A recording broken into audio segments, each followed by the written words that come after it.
As the coronavirus continues to spread across China, other nations around the world are starting to increase their precautions. Just a short while ago, British Airways said it was suspending all flights to and from mainland China. That comes after the British government advised against all but essential travel to China. And Indonesia's Lion Air has also just said it's suspending its flights. Other airlines, including United Airlines, Air Canada and Cathay Pacific Airways, have cancelled some flights to China, although in some cases it is because of a lack of demand. Here's travel journalist Simon Calder. Flights went out normally to Beijing to Shanghai yesterday. They are now on their way back. The flight from Beijing due in at 3 o'clock at Heathrow this afternoon. The flight from Shanghai slightly behind it. They're both over Siberia at the moment. They will have all the normal passengers who were booked on those flights, but they will also have, crucially, the crew who flew out yesterday. And everybody else who was booked on flights from tomorrow onwards from Beijing and Shanghai will now be trying to find alternative routes. Well, the official figures from China show how the virus is continuing to spread. The number of confirmed fatalities rose by 26 to 132 as of Wednesday morning. Almost all of those deaths are in Hubei province, where the virus was first discovered. And there was also a sharp increase in the number of confirmed infections, up by almost a third to stand at just under 6,000. Well, here's what the Chinese officials had to say at a news conference in Beijing just a short time ago.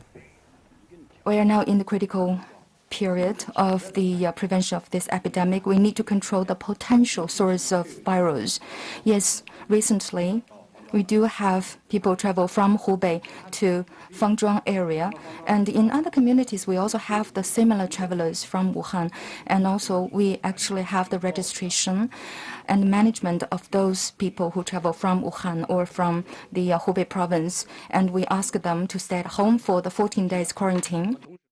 Let's go live now to Robin Brandt, who's in Shanghai. Robin, welcome to you. With the authorities calling this now at a critical stage, what's your assessment of how they view this crisis as being at? Well, on the one hand, we have a country that's certainly around Wuhan, the epicenter city, and the surrounding province of Hubei, essentially a lockdown involving millions of people. On the other hand, we have international governments seeking to remove their people from that city. At the same time, airline companies restricting, some of them going even further and completely suspending flights in and out of the country. They say that's because they need to protect their passengers and their staff, but also, as I think you've alluded to, obviously the demand for seats on flights now, given the change in advice in the US, the change in the UK, is going to absolutely plummet.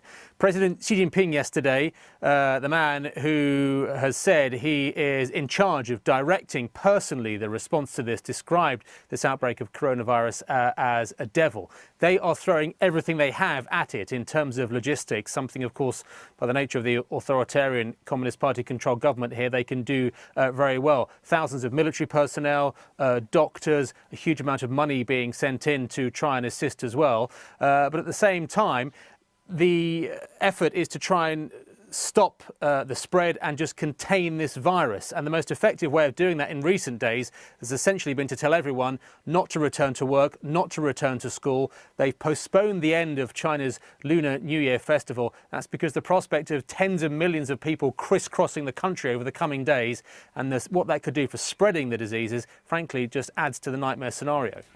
OK, Robin Brandt in Shanghai for now. Thank you. Well, the race is on to find a way of immunising people from the virus, and there has been a development in Australia. Scientists have been able to replicate it in a laboratory. Here's the team who did it on what that might mean. Yeah, it all feeds into the global health response and for a public health initiative, and it's a really important component in that because no viruses appeared to come out of China yet, and it appears that other people have had difficulty growing. I guess when we provide the virus to others who will bring their expertise to it, that will mean that, if you like, the cycle time on what they can do will be short. Well, Australia has also announced that it will quarantine suspected cases on Christmas Island, which is better known for being the place which houses migrants while their claims to stay in Australia are assessed. Let's go live now to Sydney and our correspondent Shaima Khalil. Shaima, welcome to you. What's the reaction there been to these people being quarantined on Christmas Island? Well, I think the initial reaction was one of relief that people are being evacuated and brought back to Australia. But really, the choice of Christmas Island has raised eyebrows and raised a number of questions. As you mentioned there, Samantha, Christmas Island has quite a tainted history, if you will. Since 2003, it's been used as a detention center, a place where asylum seekers are kept and detained. It is famous for a recently reopened particular detention center that has recently been criticized for bad conditions, for human rights violations. It's currently housing a Sri Lankan family of 4. This detention center is going to be quarantine zone, if you will. And upon hearing that, many have raised the question of why is it that 600 Australians, including 100 children that traveled with their families to celebrate the Lunar Year, instead of being brought to hospitals in mainland China, why are they being brought to Christmas Island, about 2,000 kilometers from the mainland? It's actually closer to Indonesia than it is to Australia mainland. The other thing is if it's a place that's been criticized for bad conditions in the past, why is it suddenly deemed okay for people to be there, to be quarantined for 14 days? Is there going to be adequate guards, adequate medical facilities? All of these are questions that the Prime Minister has not answered. And also, inside Christmas Island themselves, we've heard from the authorities who've told local media that the first they heard about was from the media when the Prime Minister announced it. So in principle, there is a sense of relief that Australians are coming back, but the place that they're going to go to when they do come back is quite problematic. OK, Shaima Khalil, for now, thank you.